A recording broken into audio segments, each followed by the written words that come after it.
Muy buenas tardes a todos, bienvenidos y bienvenidas a esta actividad. Hacía tiempo que no estaba presente conduciendo una actividad, pero por supuesto estaba escuchando la actividad. Dimos la posibilidad que otras personas estén conduciendo las actividades, lo cual es un gran honor. Es para nosotros una alegría dentro de estos tiempos difíciles que nos toca vivir, ver a mucha gente que es conocida, que ha participado en distintas actividades de Tzavta, Centro Comunitario, del periódico Nueva Sion, y también ver a gente nueva que se va sumando. Por supuesto, agradecer a nuestras dos oradoras, expositoras y amigas, ¿no? A Orna Stoliar de Israel, decirle buenas noches, como siempre agradecer su nocturnidad, noctambulidad, o sea, que está en Israel, son 5 horas más, es las 11 de la noche. Agradecerte, como siempre, la entrega generosa que tenés y la iniciativa que junto a nuestra querida Lisa Toker siempre realizan en estos tiempos tan difíciles de guerra, encontrar un espacio para poder hablar de arte, de literatura. De cierta manera me parece, otra perspectiva también de conflicto y de lo que es un conflicto.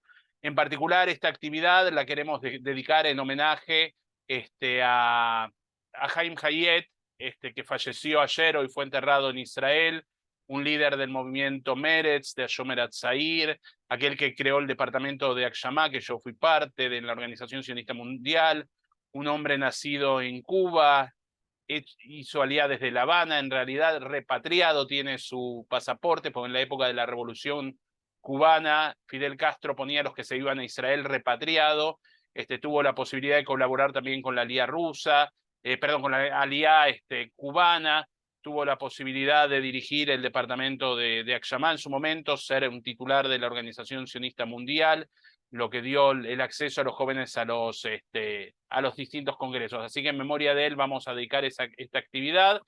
Voy a leer el título, pero bueno, todos ustedes ya lo saben. Se llama Cuando los cañones truenan, las musas no callan. Dialogaremos en esta oportunidad, como dije, con Orna Stoliar. Orna es magíster magíster en literatura de la Universidad de Tel Aviv, licenciada en letras de la Facultad de Letras y Filosofía de la Universidad de Buenos Aires, docente, traductora y tantas otras cosas más. Alisa Toker es profesora de educación judía, fue directora de la Escuela Técnica Ort y de la Escuela Betel y del Instituto Ort de México. Así que sin más presentaciones, les paso a ustedes el micrófono. Yo voy a pedir nada más disculpas, que por una cuestión laboral me voy a tener que ir 18:40 de la pantalla, pero voy a seguir escuchando y vamos a ir poniendo los textos que se van a leer en el chat para que los puedan ir siguiendo. No hagan trampa de adelantarse a los textos. Yo voy a poner todos los textos porque después del celular no lo voy a poder hacer, pero la idea es que vayan siguiendo texto por texto como estamos acostumbrados en nuestras actividades. Así que, Orna, si te parece, te paso la palabra. ¿Cómo no? Bueno, buenas noches y quiero hacer dos aclaraciones. Una es, como yo vivo, y se los dije varias veces, a 1,5 cuadras de un hospital. Entonces, si oyen una sirena, no se asusten, son las ambulancias, no es que es el alerta por algún misil que va a caer. Y en segundo lugar, con respecto a los pasaportes de los cubanos que hicieron alía y que decía repatriados, ese es un mito. Y yo estoy segura de que Haim Hayet lo contaba, porque todos los cubanos lo contaban, pero yo escribí el libro sobre la historia de Yomer Zaire en Cuba y me asesoré mucho con Margalit Bejarano, que ella hizo su doctorado no sobre Yomer Zaire en Cuba, sino sobre toda la comunidad. Entonces le pregunté a ella, porque nadie tenía en su poder un pasaporte que dijera repatriado para sacarle una foto e incluirlo en el libro. Y me dijo, no, eso es un mito que circula por todas partes y no es así. Hubo un funcionario del Ministerio de Relaciones Exteriores en esa época que viajó a Cuba para ver qué pasaba en los primeros tiempos de la revolución y mandó una carta proponiendo que los judíos llegaran no como LIM, sino como repatriados. El ministerio lo rechazó de plano, archivó esa carta y ahí se acabó la historia. Pero es verdad que los cubanos que hicieron alía en aquellos años siguen diciendo que su pasaporte tenía el sello de repatriados. Así se escribe la historia. Y nuestra introducción, seguramente habrá gente que, yo, como ustedes bien saben, estoy en Tel Aviv, que piense que dedicarnos a hablar de literatura y a oír canciones en estos momentos en que la situación en Israel está tan difícil y tan complicada, puede ser una especie de escapismo, no querer mirar la realidad, pero yo creo que Alisa y Enrique también piensan que al contrario, que cuanto más difícil es la realidad que uno debe afrontar, hace falta de vez en cuando hacer una pausa, pararse a la vera del camino, respirar hondo, recuperar fuerzas y seguir. Yo personalmente no padezco, no me tuve que salir de mi casa, acá no caen misiles en Tel Aviv, pero la situación en el norte y en el sur realmente es muy, muy difícil. Y la gente que perdió sus casas no tiene la menor idea, primero no tiene la menor idea cuándo pueden volver, y segundo, no tienen a dónde volver, porque muchas casas quedaron totalmente destruidas. Pero entonces volvamos a la literatura. Y ustedes seguramente se habrán dado cuenta que hicimos una pequeña trampita con el título de la actividad, porque la frase conocida es cuando los cañones truenan, las musas callan. Que dicho sea de paso, hay tanta gente que se atribuye la autoría que en realidad nadie sabe de dónde salió ni quién fue el primero en usarla.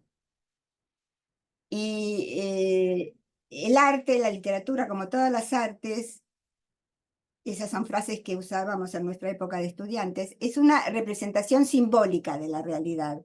Ninguna guerra empezó ni terminó gracias a un texto literario, ni a una composición musical, ni a un cuadro. Pero ojalá el arte tuviera esos poderes. Lo que sí hace la literatura en este caso y las artes en general es tomar elementos de la realidad y combinarlos de una manera diferente y presentarlos de una manera original. Y eso Alisa nos puede contar qué pasa en el teatro. Es la misma idea que se pone en práctica de diferentes maneras. Y entonces la pregunta es, ¿cómo aparece la guerra reflejada en la literatura universal y en este caso en la literatura hebrea contemporánea? Una vez alguien me preguntó, ¿desde cuándo existe la literatura de guerra? Y yo dije, la literatura de guerra existe desde que existe la literatura y desde que existe la guerra, o sea, desde siempre, porque lo que sí sucede es que generalmente no es en medio del fragor de los combates, en esos porque los artistas necesitan un poco de tiempo para reflexionar y plasmar todo lo que vivieron en su obra literaria. Hay un caso muy famoso del cuadro Guernica de Picasso que en realidad fue premonitor. Ahí fue al revés, anticipó los horrores de la guerra. Pero en general, y en el caso específico de la literatura, las obras literarias que están relacionadas con una guerra específica, en primer lugar aparecen poemas, después cuentos y novelas. Se ve que el proceso creativo para un texto en prosa requiere más tiempo que en poesía. Lo que vamos a ver, si bien hacemos hincapié en la literatura hebrea contemporánea, o sea, siglo XX y XXI, y especialmente desde la creación del Estado de Israel, si leemos la Biblia, hay muy pocos relatos, hablan de las guerras que este rey combatió con el otro, pero no hay demasiadas descripciones de la guerra en sí.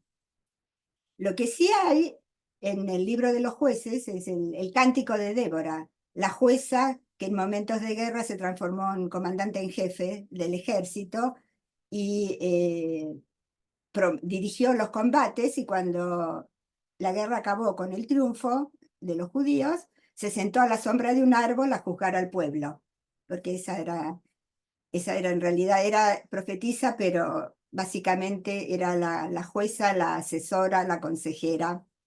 Y en un capítulo del libro de los jueces, el cántico de Débora ella habla en primera persona, y hay algo muy interesante que ahora Alisa nos va a leer esos versículos. porque se centra en las figuras de 4 mujeres. Las mujeres no solemos estar relacionadas con la guerra, menos que menos cuando se trata de describir batallas y las loas al triunfo. Siempre se habla de las mujeres que se quedan en la retaguardia y esperan la llegada de sus maridos, padres, hermanos, etc. Entonces, le vamos a pedir a Lisa que lea el primer texto, que es del texto. Yo elegí algunos versículos porque el capítulo en sí es bastante largo, y después vamos a ver qué visión interesante hay ahí. En el chat para Bueno, quienes quieran leer el primer texto y el segundo. gracias a Tzavta por recibirnos nuevamente. Un placer que estén todos ustedes aquí a compartir este momento. Y un placer para mí estar con Orna trabajando en este sentido, que me parece que es vital en estos momentos, y uso especialmente esa palabra en estos momentos que estamos viviendo. Así que va, Jueces capítulo 5.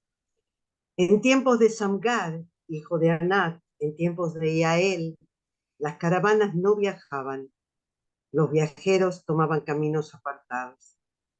Las aldeas estaban desiertas en Israel hasta el día en que yo, Débora, me levanté, yo que fui una madre para Israel.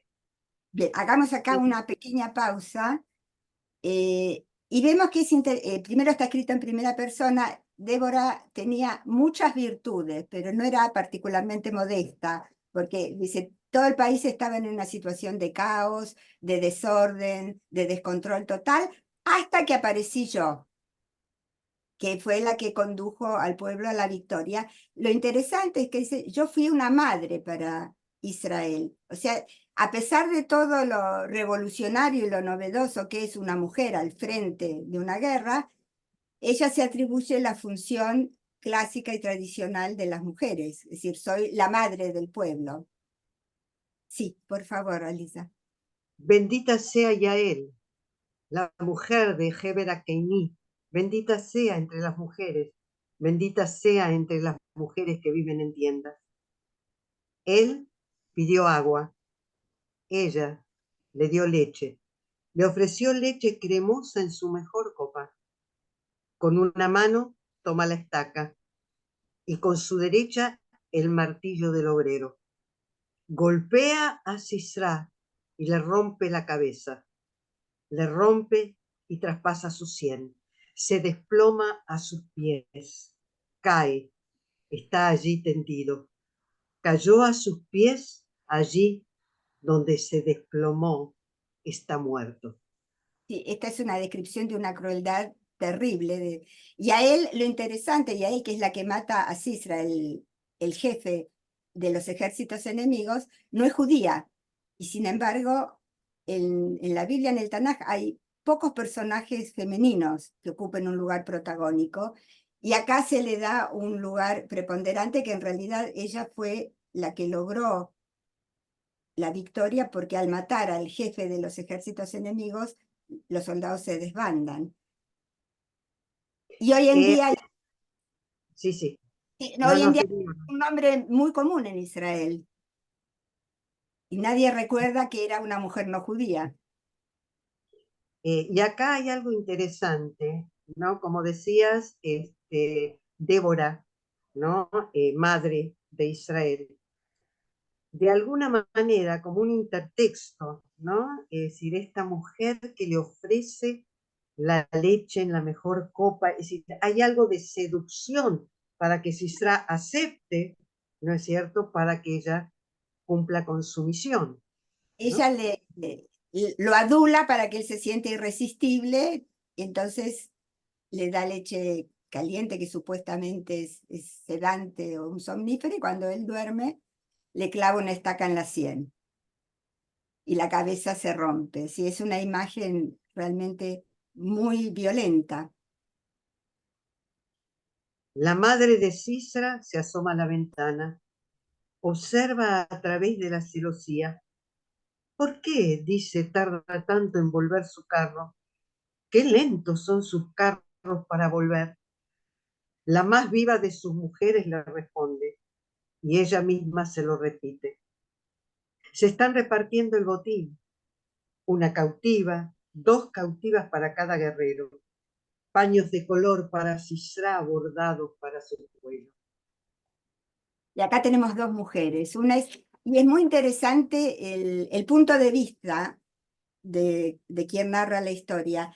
La madre de Sisra, que no sabe que Yael lo sedujo con una copa de leche y lo mató, lo espera y él no vuelve. Y la madre se preocupa. Es una visión muy poco frecuente en un texto de guerra que canta el triunfo, ponerse en el lugar del enemigo. El enemigo también tiene una madre que lo espera, también tiene alguien que se preocupa por él y que no sabe por qué demora tanto.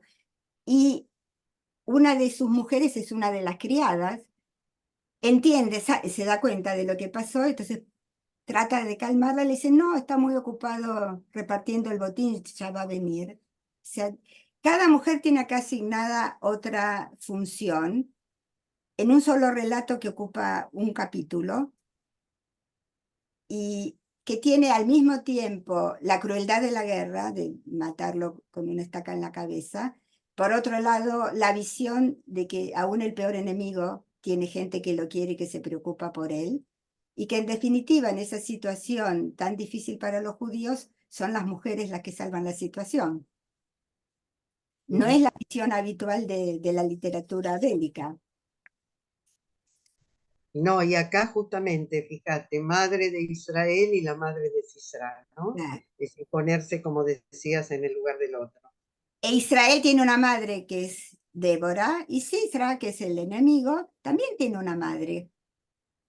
Y las dos madres se preocupan por sus hijos.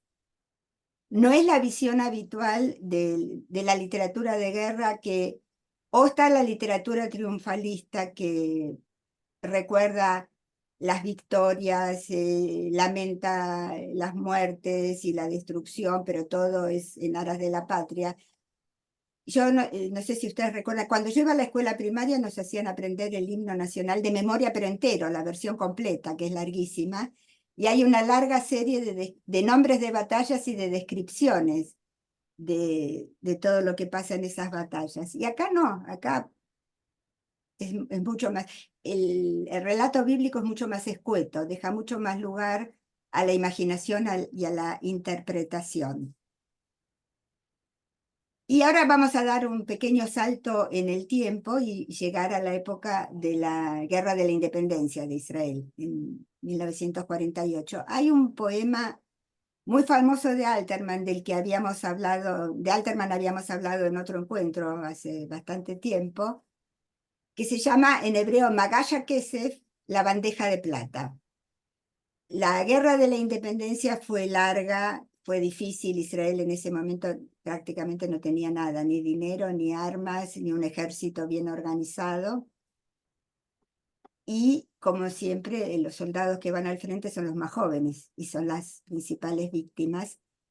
Y en un encuentro a fines del 47, a raíz de la famosa votación en las Naciones Unidas, Chaim Weizmann tuvo un encuentro con judíos en los Estados Unidos y dijo una frase que se hizo célebre, que es: ningún pueblo recibe su Estado en bandeja de plata. O sea, no es un regalo, es algo que se logra con mucho esfuerzo, con mucho dolor, con muchas pérdidas. Y Alterman le contesta, escribe un poema que se llama La bandeja de plata, Magalla Kesef, y ahí describe cuál es la bandeja de plata sobre la que se creó el Estado judío. Entonces, primero la vamos a oír a Lisa, que la va a leer en hebreo y en castellano, y después la vamos a oír la versión musicalizada, cantada. No les voy a decir, no, pero quién la canta, a ver si lo reconocen.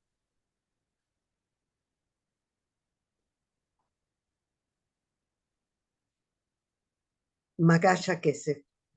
Ein Medina ניתנת לעם על מגש של כסף, חיים ויצמן. והארץ תשקוט, אין שמיים אודמת, תימם לאיטה על גבולות השנים, ואומה תעמוד קרועת לב, אך נושמת, לקבל את הנס האחד. אין שני. היא לטקס תיכון, היא תקום למול סהר, ועמדה תדם יום אותה חג ואימה. אז מנגד יצאו נערה ונער, ואט אט יצעדו הם אל מול האומה. לובשי חול וחגור, וכבדי נעליים, בנתיב יעלו הם הלוך והחליש. לא החליפו בגדם, לא מחו עוד במים, את עקבות יום הפרך וליל קו האש. עייפים עד בלי קץ, נזירים ממרגוע, ונוטפים טללי נעורים עבריים, דום השניים ניגשו ועמדו לבלי נוע, ואין אות אם חיים הם או אם ירויים. אז תשאל האומה שטופת דמע וקסם, ואמרה, מי אתם?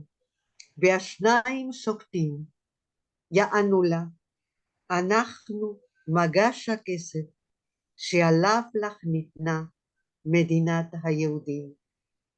כך יאמרו, ונפלו לרגלה עוטפי צל, והשאר יספר בתולדות ישראל. Aún para quienes no entienden nada de hebreo, creo que la música del texto resuena y evoca. Y ahora sí vamos a leer la traducción. La traducción esta la encontré en internet y no figuraba el nombre del autor, pero me pareció mejor que otras versiones que conozco. Ningún estado se entrega a un pueblo en bandeja de plata. Chaim Weizmann. Se ha aquietado la tierra. En fronteras humeantes una aurora indecisa comienza a asomar, y una nación dolida, pero aún palpitante, se apresta a recibir el milagro sin par. De noche la envolvieron alegría y espanto mientras se disponía a la solemne ocasión. Ahora, frente a ella, a una joven y un muchacho ve avanzar lentamente y aguarda la nación. Ellos suben la senda, uniforme ordinario, zapatones pesados, en silencio total. No han cambiado su atuendo ni con agua han borrado las huellas del trabajo y del combate final. Fatal. Fatigados al límite, abstinentes de pausa, casi niños, retoños del viejo toronco hebreo, se quedarán los dos inmóviles, sin habla, sin señales que indiquen si están vivos o muertos. La nación los contempla llorando y fascinada pregunta, ¿quiénes sois? Le responden tranquilos, nosotros somos la bandeja de plata en la que recibes el Estado judío. Luego, envueltos en sombras, caerán a sus pies. Lo demás ya se nombra en la historia de Israel. Y acá es interesante porque la visión, ¿quiénes son esa bandeja de plata? Los jóvenes que murieron en combate. No habla de los soldados valientes, de las armas, de toda la sangre que corrió y del fragor de los cañones. No. Una chica y un muchacho que están agotados, con el uniforme de fajina, despeinados, desprolijos, y la patria los reconoce. Queda asombrada, o sea, no los reconoce del todo, pero sí se da cuenta que eso es algo fuera de lo común. Enrique, ¿vos querés agregar algo? Simplemente la música, ¿no? No voy a decir quién, no voy a espolear, así podemos escuchar, pero bueno, súper interesante lo que están contando, realmente muy profundo, estos diálogos que hay, ¿no? Entre la literatura y la política, que estábamos acostumbrados, lamentablemente, muchos de los interlocutores contemporáneos de que escribían sobre política se han ido este último tiempo, Jonathan Geffen, y otros también, pero bueno, que sigan escribiendo y sigan dialogando con la política, con la historia y demás. Hay una anécdota muy interesante sobre Nathan Alterman, que era, a diferencia de la mayor parte de la gente del Palmaz que se identificaba ideológicamente con Ashomer Atzair, Alterman, que era mayor, que era casi una generación más que ellos, estaba identificado totalmente con Ben Gurión. Y una vez, él tenía una columna en el diario Dabar, que era el diario de la Histadrut, todos los viernes. Si recuerdan, era lo que en Argentina se llama el formato sábana. El diario tenía 7 columnas cada página, y los viernes, en la 7ª columna, aparecía un poema de Alterman que tenía que ver con la actualidad de lo que había pasado esa misma semana. Y esa sección se llamaba Atur Ashbi'i, la 7ª columna, porque ahí publicaba, ahí aparecía el poema.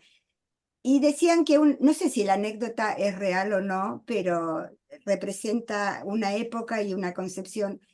Ben Gurión en algún momento le ofreció que el Estado le cedía un departamento para vivir. Alterman, como casi todos los artistas, son muy creativos, son muy inteligentes, pero no se hacen millonarios con su obra artística, para decirlo delicadamente. Y Alterman lo rechazó, no aceptó la oferta. Entonces Ben Gurión dijo, pero ¿qué pasa? Si querés hablar mal de mí, vas a poder hacerlo sin ningún problema.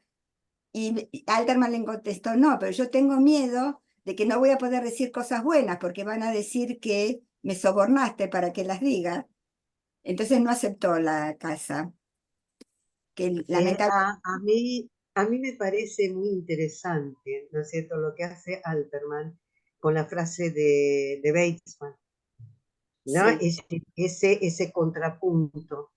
No hay ningún Estado que se entrega en una bandeja de plata y los chicos son la bandeja de plata, ¿no? Que creo que resuena en el aquí y el ahora muy fuertemente, ¿no? Muy Muy, fuerte. muy fuerte, porque obviamente los jubilados no salen al frente de batalla. Uh-huh, uh-huh. Sí, Vamos, así que, vamos ¿qué con la les parece? canción. Sí, vamos. Bueno.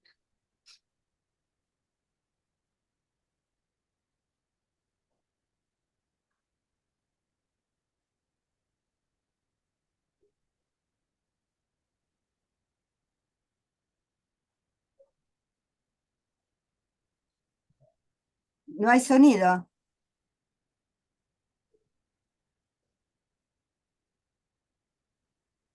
¿Hay algún problema con el sonido?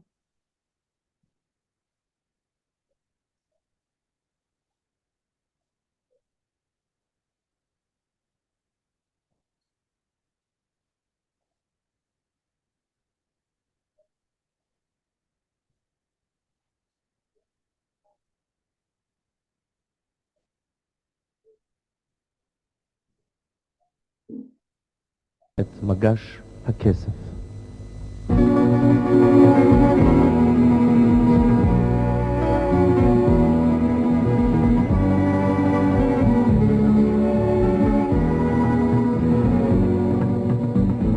והארץ תשקוט, אין שמיים עודמת, תעמעם לאיטה על גבולות השנים.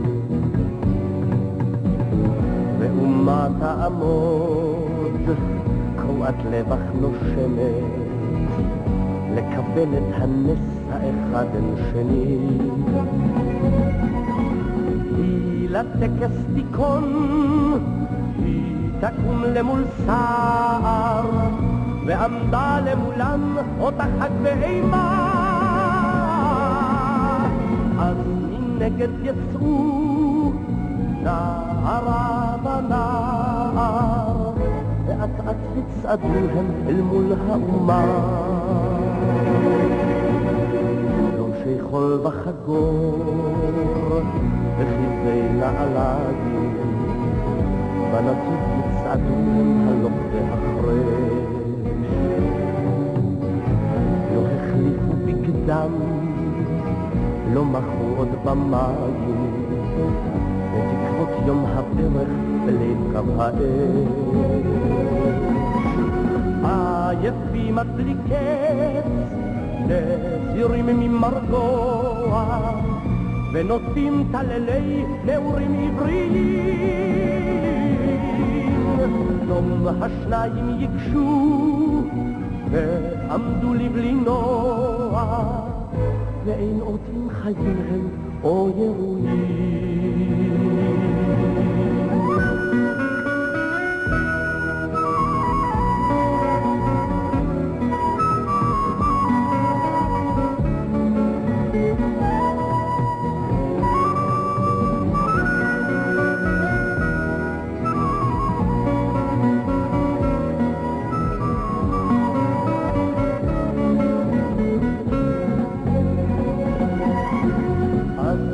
על האומה שטופת דמה וקסם, ואמרה מי אתם, מי אתם, והשניים שוקטים יענו לה, אנחנו מגש הכסף שעליו לך ניתנה מדינת היהודים. כך אמרו ונפלו לרגלה אותי צל, והשאר מסופר בתולדות ישראל.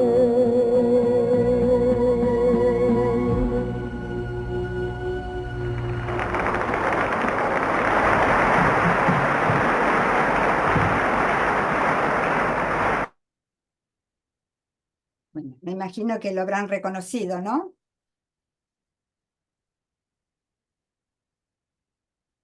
Claro que es una grabación de hace muchos años, tenía menos canas, menos kilos y más pelo, pero es Yoram Gaon, por supuesto, la voz es inconfundible y no le ha cambiado, con el paso de los años conserva una voz muy cristalina. A mí hay algo que yo estoy muy lejos de tener oído musical y no soy experta en música, pero algo que me llamó la atención y me gustó, que generalmente en el final es a toda orquesta, suben el volumen de los instrumentos musicales y del cantante, y acá no, termina en el mismo tono que transcurrió toda la canción. Yo no sé si es una sensación mía o si otros también lo percibieron.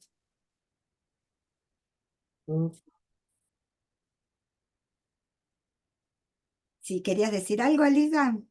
No, no, que sí, que es así y que eso también hace al espíritu del poema, ¿no?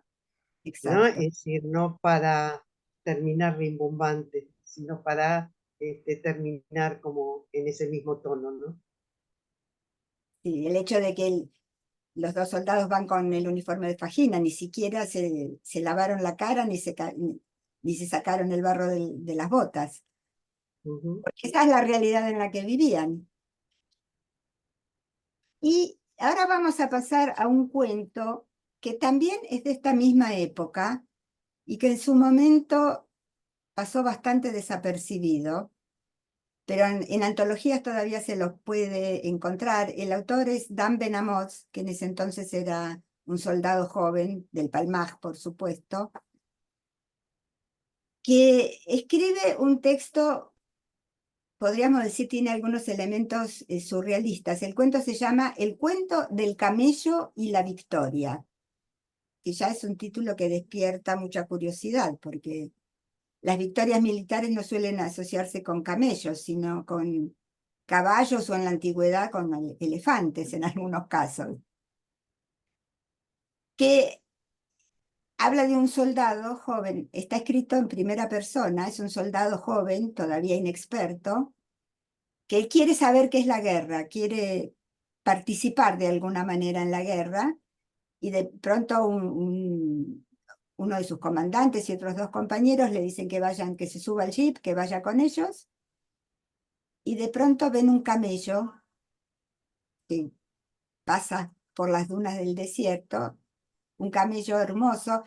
Yo reconozco que a mí jamás se me ocurriría decir que un camello es un animal hermoso, pero él lo ve naturalmente incorporado al paisaje del desierto. Y los otros empiezan a decirle, matalo, disparale. Y él no sabe qué hacer porque el camello no le hizo nada, por un lado. Por el otro, si no lo hace, van a decir que tiene miedo y que es un cobarde.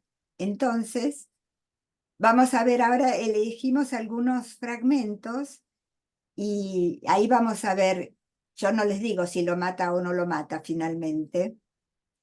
Piense cada uno a ver qué se le ocurre y después voy a agregar algunos datos sobre el autor, sobre Dan Ben Amos, que también era un personaje muy particular. El cuento del camello y la victoria. Desde ese techo toda la guerra se desplegaba ante mí. La contemplé, pero no la vi. Y yo, que tanto quería sentir la guerra, quería sentir ese miedo viscoso, comprender el ansia de matar, conocer el terror de las cosas que vamos perdiendo y rugir con todos.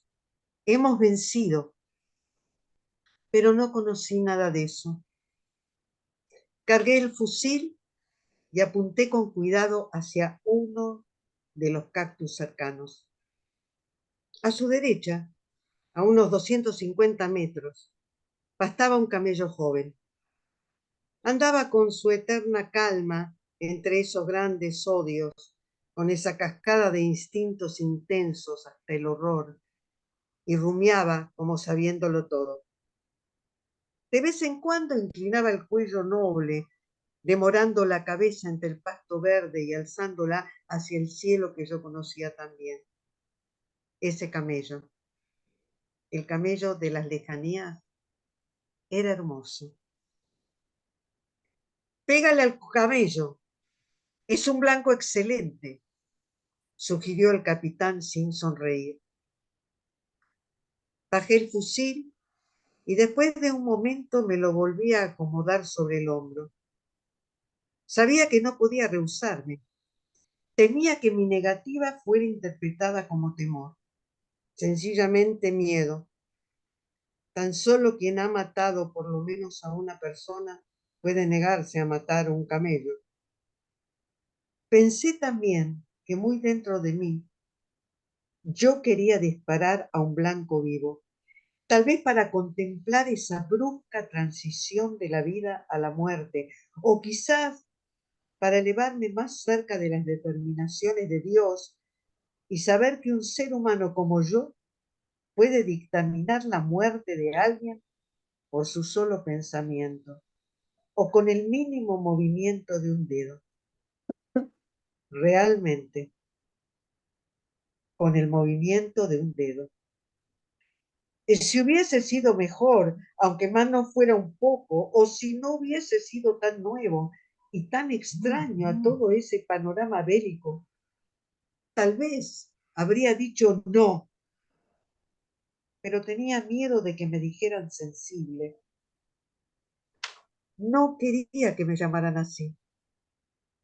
Quería ser como ellos. Pensé, no debo pensar en eso, y apreté el gatillo. El camello era joven y hermoso como el viento del desierto. Yacía encogido y replegado en sí mismo.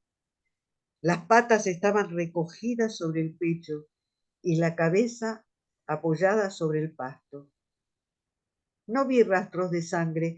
Fue algo decepcionante.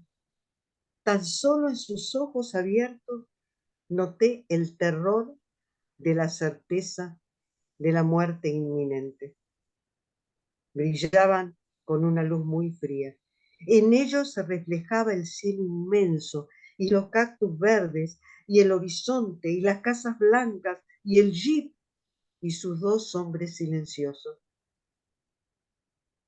Di vuelta la cara y comencé a andar sin saber hacia dónde, como él, hasta que el camello se levantó a mis espaldas y a donde quiera que yo vaya, él va detrás de mí. Sí, todo el cuento es interesantísimo, pero esta última frase es absolutamente espectacular. Y acá está en este texto que empieza como una descripción bastante seca de lo que es el aburrimiento entre un combate y otro, que no tienen nada que hacer, pero la guerra está ahí presente.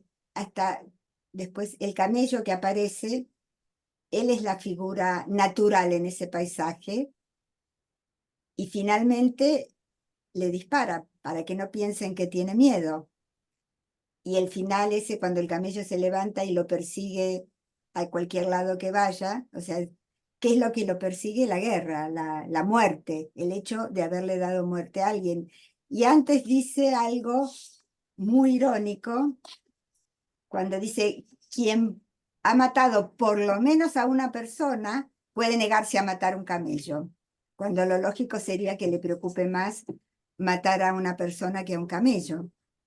Pero es el tema de la deshumanización que trae la guerra, que la vida y la muerte se mezclan y que se transforma en una especie de competencia, a ver quién mató más, o a quién incluso matar cuando no es necesario, porque ese camello no era un peligro para nadie. Y también esto de aparecer como sensible, ¿no? Es decir, ¿qué pasa con, Sí, con este muchacho a los ojos de los otros, ¿no? claro, Es ser sensible es él un en texto este terrible, clima, ¿no? ¿sí? Que tiene que ver con la imagen del sabra. ¿Por qué lo llaman sabra? Porque es como la tuna con espinas. O sea, dulce por dentro, pero espinoso por fuera. No es sensible. Él tiene que mostrar que es duro, que la muerte no lo afecta.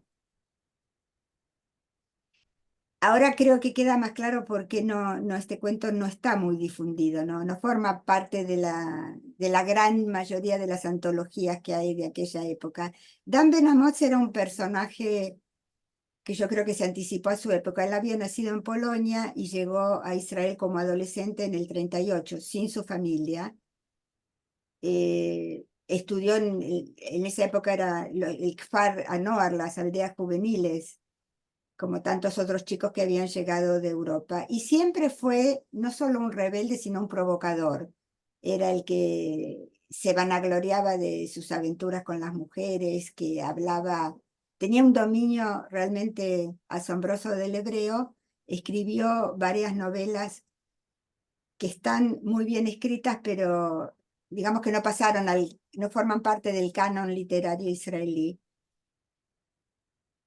Y este cuento también es atípico dentro de su producción literaria. Él tiene una novela que se llama Yofi Shel Milhamá, qué linda guerra o qué bárbara la guerra, algo de este estilo, que también es un título provocativo. Y él murió hace ya más de 30 años, tenía cáncer, hizo una fiesta de despedida cuando sabía que ya había entrado en la etapa terminal, hizo una fiesta enorme de despedida con todos sus amigos, artistas, cantantes, escritores.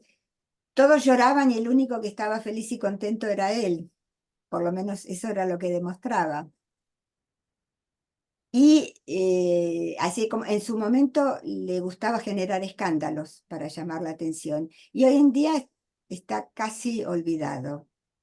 Ya, ya en esta época hacer escándalos de ese tipo llama menos la atención. Entonces,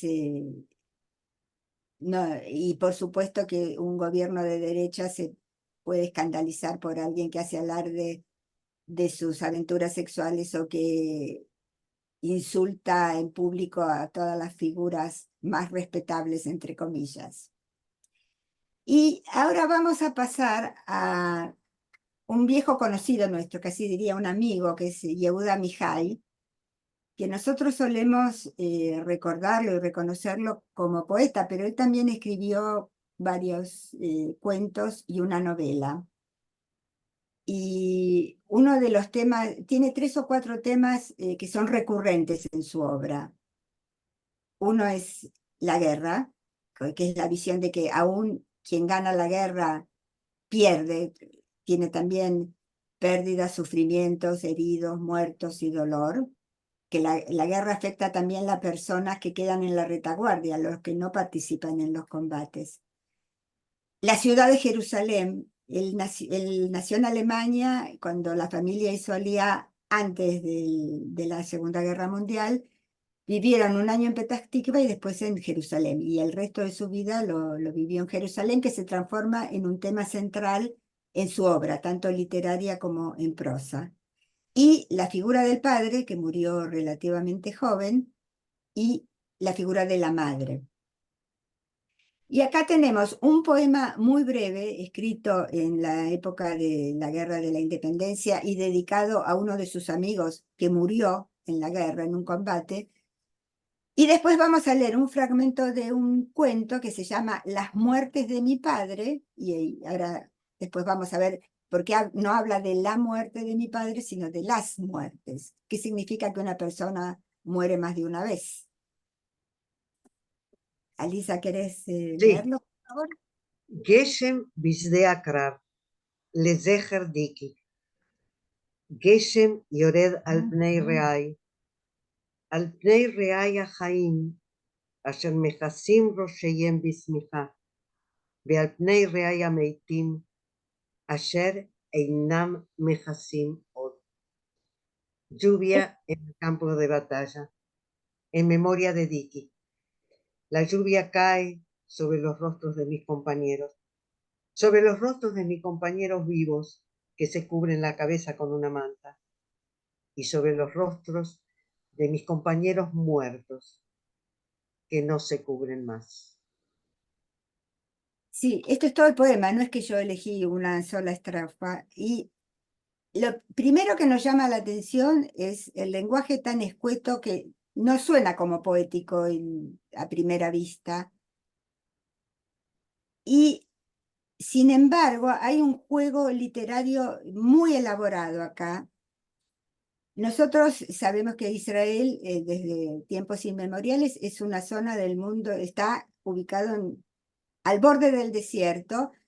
Es una región donde la escasez de agua es un problema crónico, por lo cual la agricultura no es una tarea fácil en estas condiciones. Entonces, si uno empieza a leer la lluvia en el campo, es una bendición, porque el campo necesita la lluvia para darnos sus productos. Pero la lluvia en el campo de batalla es muy negativa, porque si hay carros y animales chapotean en el barro, se quedan sin poder avanzar, los soldados se mojan y está todo muy pesado, las armas pueden no ser tan eficientes.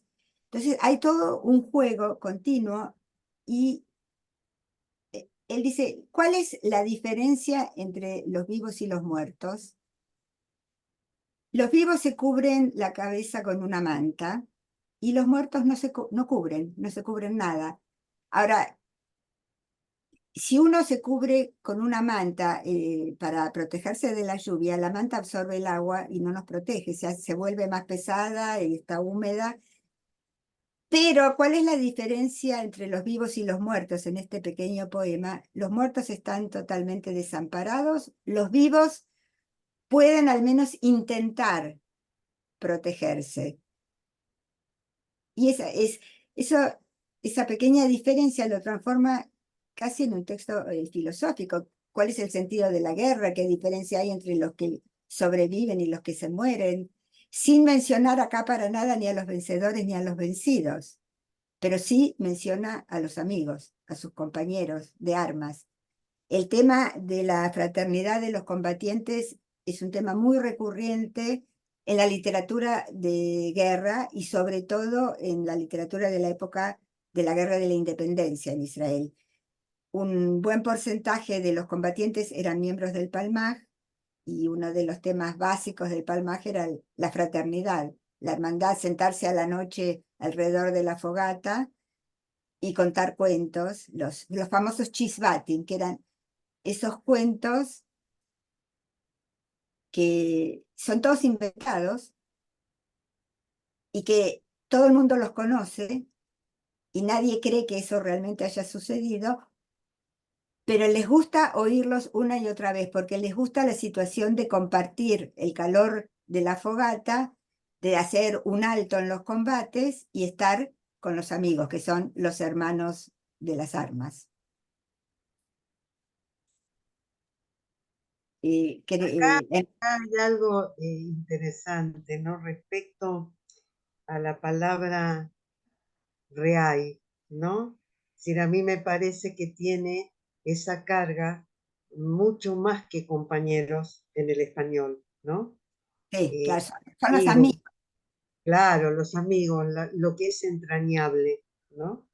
Y eso, digamos, son amigos entrañables los vivos, son amigos entrañables los muertos, ¿no? Y él es amigo de Dicky y el hablante, el yo del poema, está vivo. Y Dicky, su amigo del alma, está muerto, pero sigue dialogando de alguna manera con él. Exactamente. Sí, Tiene la memoria, ¿no? claro, sí, es decir, que ese tema de la memoria aparece en el cuento de Amijay también, que vamos a ver ahora. Y volviendo a la diferencia entre Javerim y Reim, Reut, hay un poema muy famoso de Jaime Guri, también de esta época, a Reut, la amistad, que los vivos no se van a olvidar nunca de los muertos, de los soldados, de sus amigos caídos en combate, porque la amistad que los unía en vida no les va a permitir olvidar. Yo creo que cuando hablamos de la literatura, la actividad sobre la literatura del Palmaj, leímos este poema y, si no me equivoco, lo oímos también, la musicalización. Y del mismo autor, Amijay, que, como les había dicho, escribió también cuentos, tiene un cuento muy hermoso dedicado a su padre. El padre murió relativamente joven. Él tenía un negocio en Alemania. Cuando empezó la época del ascenso del nazismo, los nazis le quemaron el negocio, porque era una tienda de un judío, y la familia hizo alía en el 36, o sea, no pasaron la guerra en Europa, pero sí vieron los comienzos del nazismo. Y en este cuento él habla de las muertes de mi padre, porque él, como niño, cada vez que el padre tenía un problema, una dificultad, algo negativo, él la veía como una pequeña muerte del padre. Y después dice, cuando murió de verdad, no murió del todo, porque lo visita en sueños o él lo recuerda en distintas circunstancias. O sea que también acá hay un juego entre cuál es la diferencia entre la vida y la muerte, quiénes están más presentes, los vivos o los muertos. Así que yo elegí unos poquitos fragmentos de este cuento, que es muy hermoso, que también menciona la guerra. El padre había participado, como era ciudadano alemán, participó como soldado en la Primera Guerra Mundial, en el ejército del Kaiser, Guillermo. Amijay, su hijo, que ya estaba en Israel cuando se declaró la Segunda Guerra Mundial, formó parte de las brigadas judías dentro del ejército británico, o sea, de los aliados. Y él dice, hace un comentario interesante al respecto, que ahora Alisa lo va a leer. Las muertes de mi padre. Mi padre muere cada tanto, a veces en mi presencia y a veces muere solo. A veces su muerte ocurre no lejos de mi mesa, o en horas de trabajo cuando escribo palabras lindas en la pizarra, o cuando miro los países multicolores en el mapa. A veces estoy lejos de su muerte, como sucedió en la Primera Guerra Mundial. Es bueno que los hijos no vean a sus padres en las guerras. Es bueno que no combatí en esa guerra.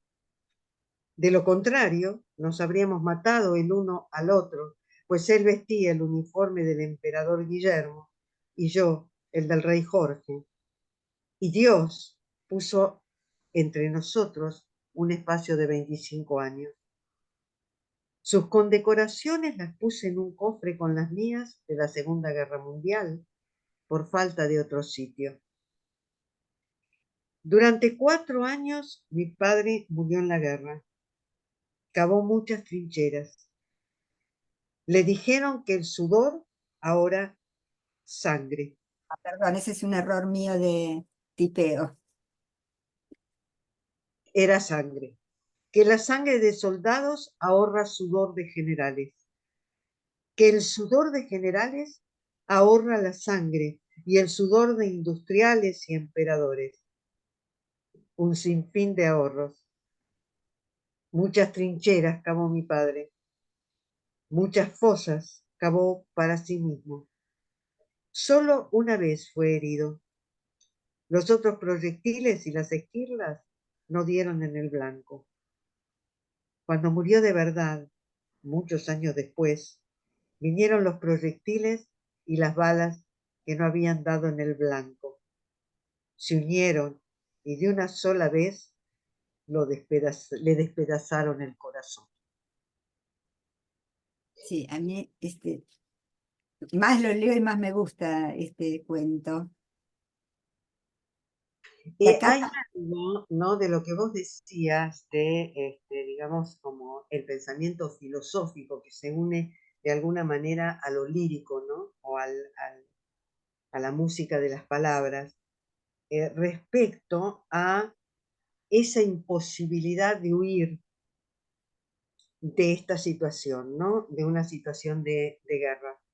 Es decir, lo del camello, ¿no es cierto? Por ejemplo, y acá, ¿no? Esta frase de vinieron los proyectiles y las balas que no habían dado en el blanco en su momento y se unieron todas para despedazar el corazón, ¿no? Es decir, algo de algo que estalla y que no se puede dejar atrás, ¿no? Que hay como una persecución constante. Y en ese sentido aparece lo filosófico, ¿no? De la lógica de la vida y de la muerte. ¿No? sí, y eso, él acá describe muy poéticamente lo que es el shock postraumático. La guerra se terminó, pero las secuelas quedan y son las que Es- finalmente influyen, a veces más que la victoria, más que las condecoraciones, más que todos los honores. Sí, y esa de la ironía de decir sus condecoraciones y las mías las tengo guardadas. Esa, por falta de sitio, ¿no? De otro sitio. Porque en realidad no tienen ninguna importancia, ninguna trascendencia para quien no hace la carrera militar. Ujú, Sí. exactamente. Y vamos a seguir adelante y vamos a llegar ahora, vamos a pasar de la guerra de la independencia, fue una guerra que tuvo consenso absoluto. La guerra o la campaña del Sinaí, que fue muy corta, duró menos de una semana, no dejó textos literarios. No fue una guerra en el sentido bélico de la palabra, fue más una campaña, un operativo. Y no hay textos literarios que se refieran a ella. Es probable que haya gente que haya escrito en su diario, en sus memorias o en una carta, pero no como un corpus literario como pasa con la Guerra de la Independencia y como pasó después en la Guerra de los 6 días con el triunfo tan resonante y tan rápido. Fue una guerra muy corta. Y sin embargo ahí encontramos ya alguien que dice otra cosa, ya no dice solamente somos los mejores, somos los más valientes, somos como David y Goliat, los países árabes que tienen tanto dinero y tantos soldados y tanto armamento no pueden con nosotros. Y acá también es un viejo amigo nuestro, Jonathan Geffen, que lamentablemente murió hace no mucho tiempo. Y él, en la época de la Guerra de los 6 días, él era un soldado, había nacido en el 46, o sea que tenía 21 años, todavía estaba en su servicio militar obligatorio. y escribió este poema. Él tenía un oído musical y poético realmente increíble. Y le vamos a pedir a Lisa que lo lea. התארגנות, יונתן גפן. מצאנו מקום למטבח ומקום לאפסנאות. עיברנו מדורות זרדי אלה ותות. הקמנו מאהל וערכנו מפקד. ושתינו מלוא מימייה וקד. השלמנו ציוד ותיקנו חגור. והצבנו שומרים להבריח מגור. ליד כוכב הצפון, בלי הלל ומכתם, גילינו המון כוכבים של סתם. ניתחנו את הקרב, ספרנו אבדות, עודדנו 2 פצועים, פצועים מהם קל מאוד. מצאנו מקום למטבח ומקום לאפסנאות. עיברנו מדורות זרדי אלה ותות. מצאנו מקום למרפאה, מקום לאלונקות, אך לא מקום שהקצינים יוכלו שמה לבכות. Para la cocina y el depósito un lugar encontramos, y una fogata con ramas de pistacho y morera avivamos.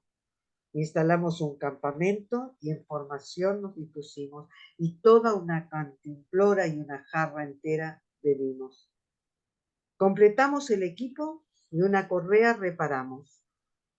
Y para ahuyentar el miedo, guardias apostamos. Sin alabanzas ni aforismos, la osa polar vimos y muchas estrellas de otoño descubrimos.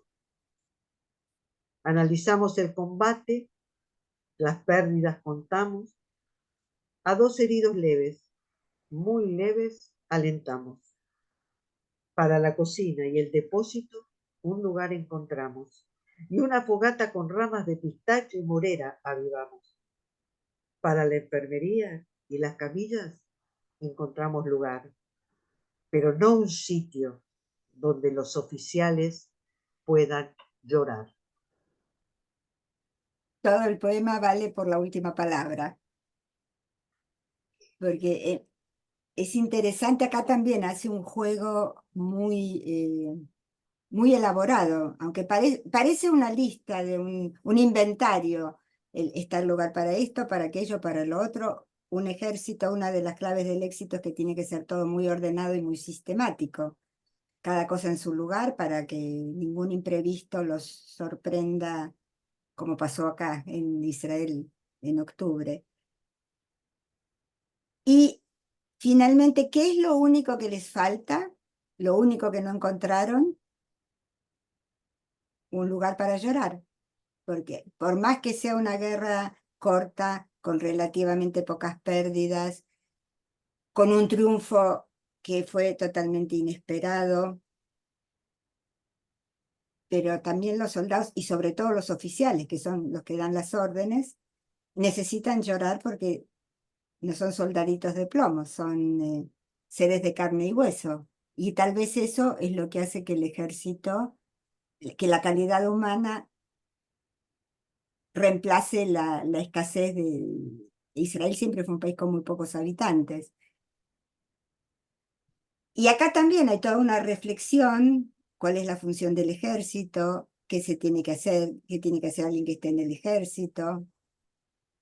Y esa es la visión de un hombre muy joven que forma parte del ejército vencedor. Yo a veces me pregunto, ¿qué habría pasado? ¿Cómo habría descrito esa guerra un miembro de los ejércitos vencidos, no del vencedor? ¿Cómo la habría visto? ¿En qué habría hecho hincapié? Él, de todas las cosas buenas, lo único en lo que hace hincapié es en el llorar, en la posibilidad de no ser insensible. Como decía Dan Ben-Amotz en su cuento, que no quiere parecer sensible. Y Jonathan Geffen dice: yo creo que sí, que es bueno ser sensible, es bueno llorar. Y hay Sí, algo acá, viste, de esa guerra, digamos, que en la historia aparece como heroica, ¿no? Con el llanto de la pérdida. No es decir, como si no dejara espacio al triunfo absoluto, ninguna guerra. Eso lo dice Amijay de muchas maneras en distintos poemas en los que habla de la guerra, y que es, en la guerra todos pierden. El vencido porque perdió territorios o perdió población o perdió su independencia, y el vencedor porque también tiene muertos y heridos y soledad y miedo y tantas otras cosas negativas. O sea, es una visión que va mucho más allá de la estrategia militar y mucho más allá de la política del país que sale a la guerra como atacante o que se defiende cuando lo atacan. Es transformar la guerra en una situación existencial. Y para eso hay que ser un buen artista para lograrlo. Mm. Al mismo tiempo, es el mismo Jonathan Geffen que unos cuantos años después escribió los textos de Akev Shashishazar, la oveja número 16, que son textos para niños realmente deliciosos, simpáticos, y se hizo un espectáculo teatral con los cuentos, música y canciones, y que estuvieron en cartel y tuvieron muchísimas versiones durante años y años. ¿Por qué se llama el libro La oveja número 16? Porque o el corderito número 16 cuenta corderitos para poder dormirse, 1, 2, 3, va así, y siempre cuando llega la oveja 16 se queda dormido. Entonces no puede saber cuántas eran las que saltaban la valla. Y ahora, así como la guerra de los 6 días forma parte de los mitos nacionales en Israel, la primera guerra del Líbano, en el 82, fue la primera vez en la historia joven de Israel que la guerra no tuvo consenso nacional, por un lado, y en segundo lugar, no se combatió en territorio israelí, sino en el Líbano. Es decir, son dos cambios muy importantes. Y acá empieza a aparecer con mucha intensidad el tema de la literatura de protesta, de inmediata, de autores conocidos que escriben textos en contra de la guerra, gente joven que empieza a escribir, que después se transformaron en escritores conocidos, y otros que escribieron en ese momento algo que sentían la necesidad de expresar y después se dedicaron a otras cosas. Y elegí un texto, un poema muy breve de Yossi Alfi, que hoy en día, Yossi Alfi nació en Bagdad, en Irak, y escribió algunos cuentos, algunas novelas, sobre todo textos autobiográficos de su infancia en Irak, y hace ya unos cuantos años que se dedica a los contadores de cuentos, que cuentan cuentos folclóricos de distintas comunidades judías, hacen festivales cada tanto, periódicamente, que intercalan algunas canciones también. Y en el 82 escribió este texto que no tiene nada que ver con los cuentos populares que recopila y difunde en estos últimos años. Y si a alguno le suena el nombre de Guri Alfi, que es un actor y un presentador de televisión, Guri Alfi es el hijo de Yossi Alfi. ¿Querés leerlo, Alisa, por favor? Sí. לא בכוונה. שמעתי את הבן אומר שזה לא בכוונה, שהרסנו להם בית, והוא מסביר ואמר, אנחנו לא אשמים, המחבלים התחילו קודם, זה כבר לא אכפת לי מי התחיל, ואם המלחמה שלי צודקת, אני לא רוצה שיגדל לי ילד אשם, ילד המבין שעשה משהו רע למישהו, רק לא בכוונה. No a propósito. Oí a mi hijo decir que no es a propósito, que les destruimos la casa. Y él explica y dice, no tenemos la culpa. Los terroristas empezaron primero. Ya no me importa quién empezó. Y si mi guerra es justa, no quiero que me crezca un niño culpable. Un niño que entiende que le ha hecho algo malo a alguien, pero no a propósito. Esto es todo el texto, que ya desde el punto de vista literario es una poesía de rima, sin rima consonante y con una estructura mucho más asimétrica e irregular que los textos anteriores. Y yo creo que es tan claro lo que dice que no hace falta demasiada explicación. Otra vez aparece acá las secuelas de la guerra, cómo impacta la guerra en un niño que obviamente todavía no está en edad de participar personalmente. ¿Qué es lo que él quiere? Que asuma la responsabilidad. No se hacen cosas malas y después decir, no, pero no lo hice a propósito. Yo recuerdo cuando decíamos, cuando alguien decía, uy, lo hice sin querer, y entonces otro le contestaba, sin querer queriendo. Entonces, lo importante es tomar conciencia de la diferencia entre el bien y el mal y tenerlo en cuenta no solo en el campo de batalla, sino en general. Este es un fenómeno muy interesante que la primera guerra del Líbano, que fue muy larga además, es la primera vez que surge un corpus de textos de protesta.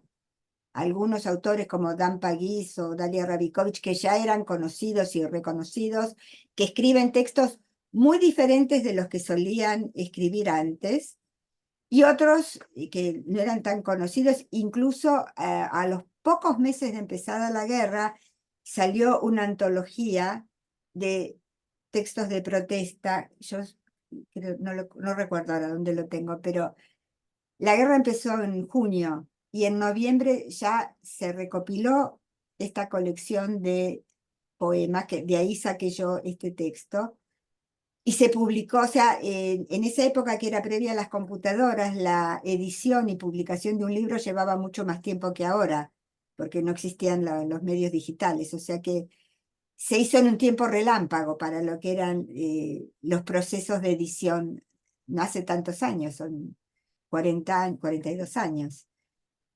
Y el hecho que está muy claro acá, así como en el poema de Jonathan Geffen, el tema está la posibilidad de llorar, de ser sensible. En el del Dan Ben Amos la sensibilidad está mal vista por sus compañeros, y acá uno tiene que ser responsable de sus acciones. Este es lo que se llama poesía de protesta, es casi un alegato, ¿no? No es tanto filosófico, es más ideológico que los textos anteriores que habíamos visto. Sí, aunque también, ¿no? El tema de la responsabilidad como esencial, ¿no? Y si la frase esta, no quiero que me crezca un niño culpable, ¿no? Que diga, fue sin querer, ¿no? Es decir, también es Eso nos recuerda un poco. y es profundo, ¿no? Sí, porque ahora que lo decís, Alisa, me recuerda la época en que todos estábamos tan en mi juventud, tan entusiasmados con el existencialismo, que hablaba eso de la responsabilidad y de la necesidad de elegir permanentemente entre el bien y el mal, que es un tema profundamente filosófico. Y él acá lo traduce en palabras cotidianas. Que también encierran una gran dificultad, ¿no? Frente a una guerra, ¿no? Es decir, ¿qué es sin querer? ¿Quién tiene la culpa? ¿No? Es decir, hay una cosa de culpa, de responsabilidades, ¿no? Es muy difícil de discernir Yo no en fui, caso ellos de... empezaron, ellos son los malos. Ujú. Sí, sí, sí. Y ahora, con respecto a la guerra del Líbano, hay algo muy interesante que nos trae de regreso a esta guerra que estamos viviendo ahora. Como les había dicho, fue la primera guerra fuera de las fronteras de Israel. Y a los pocos meses de empezada la guerra, Yardena Arazi, que es una cantante muy conocida y que en ese entonces estaba todavía en una etapa relativamente temprana de su carrera, fue al Líbano a cantar para los soldados, así como en la guerra del 48, Yafa Yarkoni pasaba de un puesto de combate a otro cantando para los soldados, y en su momento creo que también Shoshana Damari. Ella fue al Líbano, que era realmente un peligro muy grande, y cantó una canción que se llama Habaita, que el estribillo es Bo Habaita, ven a casa, vuelve a casa, que se interpretó, en mi opinión acertadamente, como una canción de protesta. Hay que salir del Líbano, hay que volver a casa, hay que volver a Israel.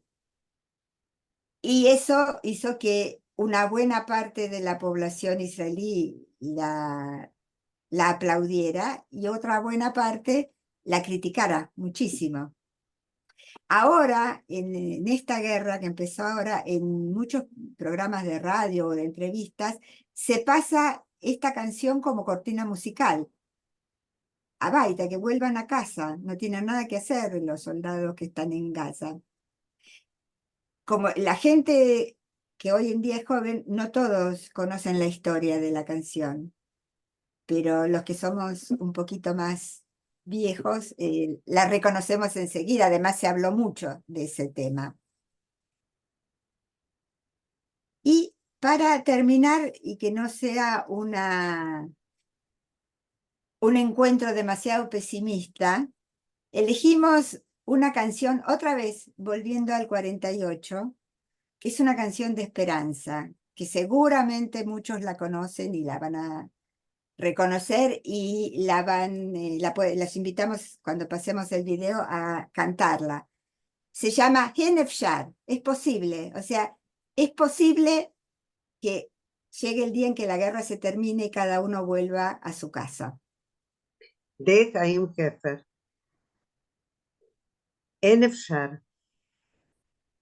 בשלכת נושב כבר הסתיו, האבק בדרכים עת שקע, והיום רק אלייך נשרף וחולם על פגישה רחוקה. אין אפשר, כי עוד ערב יבוא, והשער יחרוק לו דומם, ועינייך יהיו כה טובות, כמו אין מלחמה בעולם. אין אפשר, אין אפשר שיהיה זה פשוט כבר מחר. אין אפשר, ובג'יפ שעבר שאגו בחורים כי נגמר. אין אפשר, אין אפשר שיהיה זה פשוט כבר מחר. אין אפשר כי חדרך העצוב מחכה בחברון קירותיו, וקוראו לשנינו לשוב מקרבות, מדרכים ומסתיו. אין אפשר כי פתאום ניפגש במשלט או בדרך עפר. אין אפשר בין עשן ובין אש גם לחלום שהכל כבר נגמר. אין אפשר. Es posible. En las hojas caídas sopla ya el otoño. El polvo de los caminos poco a poco se ha asentado. El día se quema solo para ti y sueña con un encuentro lejano.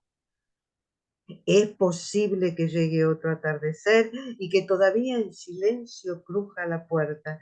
Tus ojos serán tan buenos como si en el mundo no hubiera guerra. Es posible. Es posible que esto suceda sencillamente mañana. Es posible que en el jeep que ha pasado los jóvenes rugieran que todo ha terminado. Es posible que esto suceda sencillamente mañana. Es posible que tu cuarto triste espere con la palidez de sus muros y nos invite a los dos a regresar de la batalla, de los caminos y del otoño. Es posible que de pronto nos encontremos en un puesto militar o en un camino de tierra. Es posible, entre el humo y el fuego. También soñar que ya todo ha terminado. Es posible. Bien, entonces esta canción, quienes la hicieron oír por primera vez fue el Chisbatrón, que hoy en día es una palabra que poca gente recuerda. El Chisbatrón era un conjunto musical del ejército que sus integrantes, además de saber cantar, habían estado todos en el Palmar y cantaban las canciones de aquella época. Esta fue en su primera presentación en público, la cantaron.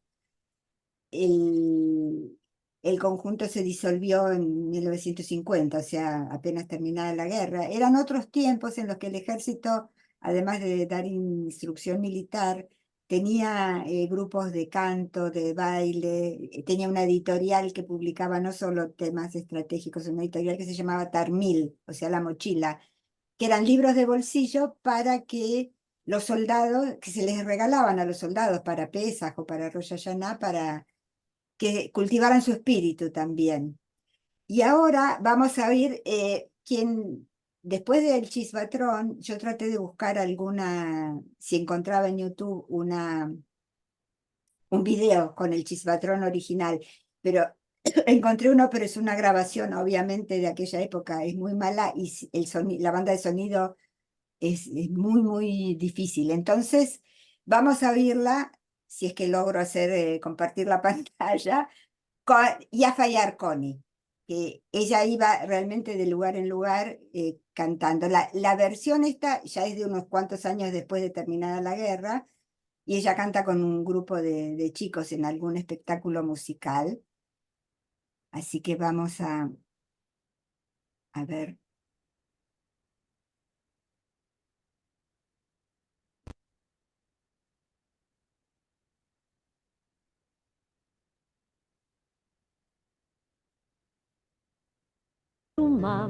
Ay, perdón.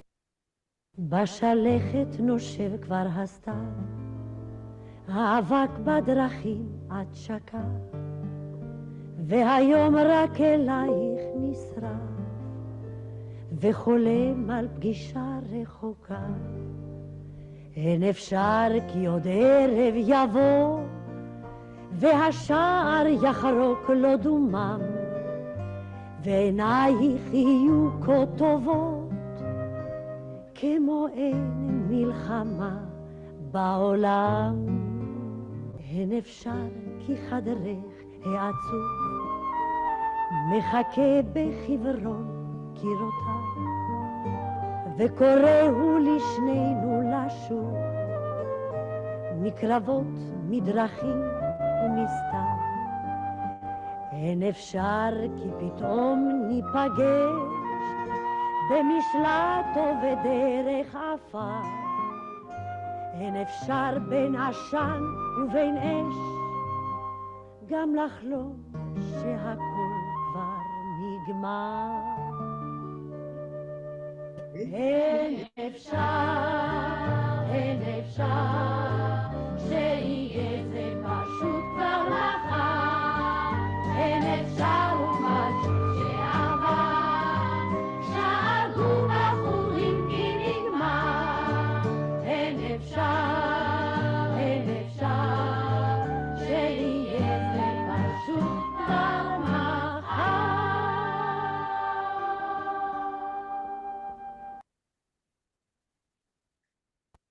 Bueno, me siento realizada que pude compartir la pantalla y que se oyó. Bueno, y yo creo que esta canción es buena para terminar porque todos compartimos ahora la esperanza de que mañana se termine toda esta guerra tan difícil, tan complicada y tan dolorosa, y que no se termine nunca el amor a la literatura, a los buenos textos y a la buena compañía.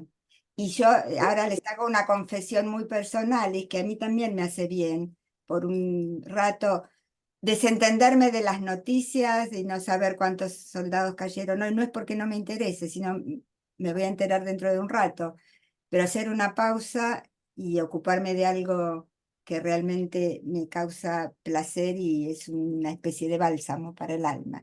Así que gracias por haber participado y por haber compartido. Y Voy a ver si hay algo. Ada, no sé si estás todavía, porque preguntabas por el nombre de un cuento y el autor, y no sé a cuál te referís. el, Bueno, el primer cuento que vimos se llama El cuento del camello y la victoria y el autor es Dan Benamotz. El segundo cuento, el autor es Yehuda Amichai y se llama el cuento Las muertes de mi padre. exactamente. Vamos a ver si... Ah, Abaita dice acá, Susana, que en este momento es también por el regreso de los Por secuestrados. supuesto, que vuelvan a casa. Había una discusión hace poco, en hebreo, en inglés dicen bring them home now. Y en hebreo dicen achziru et hatufim achshav. Y alguien lo tradujo devuélvanlos a casa ahora. Y yo dije, no, tráiganlos a casa, porque el pedido no es al Hamas. Al Hamas le importa muy poco lo que le pida. El pedido es al gobierno de Israel. Ustedes tráiganlos de regreso a casa. Estas son las minucias de alguien que piensa y traduce al mismo tiempo. Entonces sí, abaita es tráiganlos ya, ahora mismo. No Bueno, acá sé, Isa, ¿vos sabés cómo hacer si alguien quiere decir algo, algún acá, comentario? espera que estoy mirando los chats a Ah, ver si hay alguna perdón. pregunta.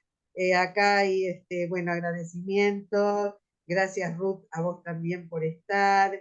Y acá dice Lidia, gracias por este momento de remanso, ¿no? Sí. Era un poco lo que vos decías. Y gracias, Mario, tanto tiempo sin verte, una alegría verte. Gracias a vos. Y si hay alguien que quiere levantar la mano, decir algo, expresar de alguna manera, levante la mano y hable nomás. Sí, vos tenés Se hablo el micrófono. o puede cada uno solo. No, si pueden abrirse el Ah, micrófono, si alguien quiere perfecto. hablar. Bueno, gracias por este momento, gracias, buenas noches, es cierto, fue una charla bastante extensa, con un montón de material, pero bueno, a ver, ¿alguien quiere decir algo? No veo manos acá levantadas, ni micrófonos desactivados. Sí, a ver, Jorge, ¿quieren decir algo? Desmuteate.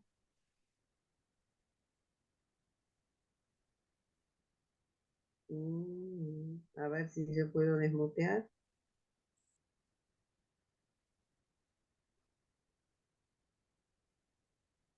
¿Pueden? Tienen que sacar el rojo del micrófono. Tocar el micrófono y abrirlo. No se abre. Ahora sí. Ahora sí, ahora los Ahora escuchamos. sí. Bueno, que en 1963, o sea, transcurrido todo el 1963, estuve en el Mahón Greenberg. El Mahón Greenberg de esa época tenía como profesor a Yehuda Amichai. Yo también, en el 70. Yo soy un poco Rudy, más viejita. sí, Rudy Sí, sí, también. sí, también Appelfeld. Es verdad. Y en una época enseñó Haim Guri, en los años 50 y algo, me parece, o principios de los 60. Tan vieja no soy, no. Qué profesores, qué nivel que era todo. Que Qué ustedes me hicieron privilegio. acordar todo esto.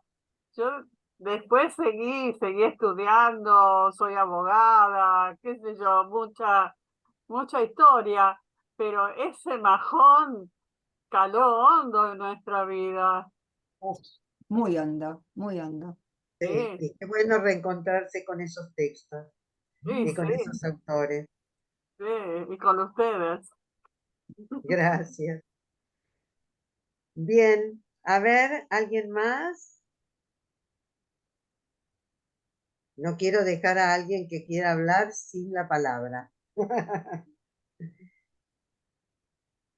Sí, yo Bueno, creo que Majón a todos los que estuvimos, no importa en qué año, en qué época, nos dejó una marca de fuego. Sí,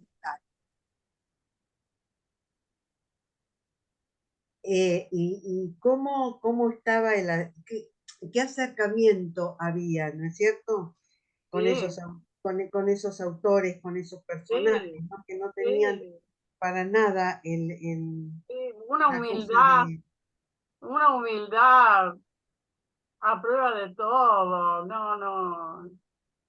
Exactamente. Increíble, increíble. Bueno, un agradecimiento nuevamente a Chafta por estos espacios.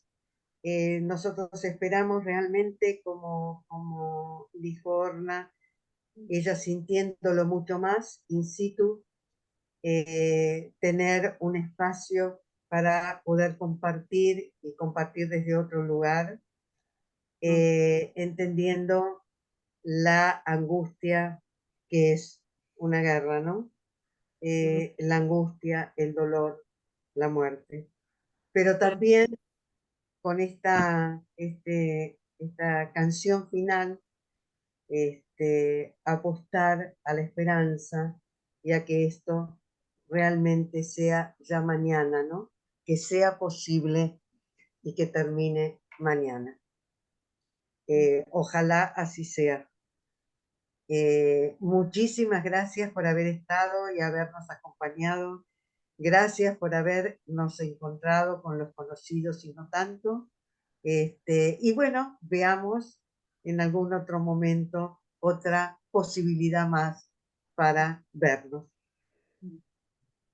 Gracias a todos por dar y a Tzafta por darle un espacio importante a la buena literatura. Muchísimas gracias a todos ustedes. Hasta la próxima. Ojalá que en el próximo encuentro ya podamos hablar de la guerra como la guerra que fue. Ojalá así sea. Ale, bye. Vale, Amén. bye. Chao, hasta la Chao a próxima. todos.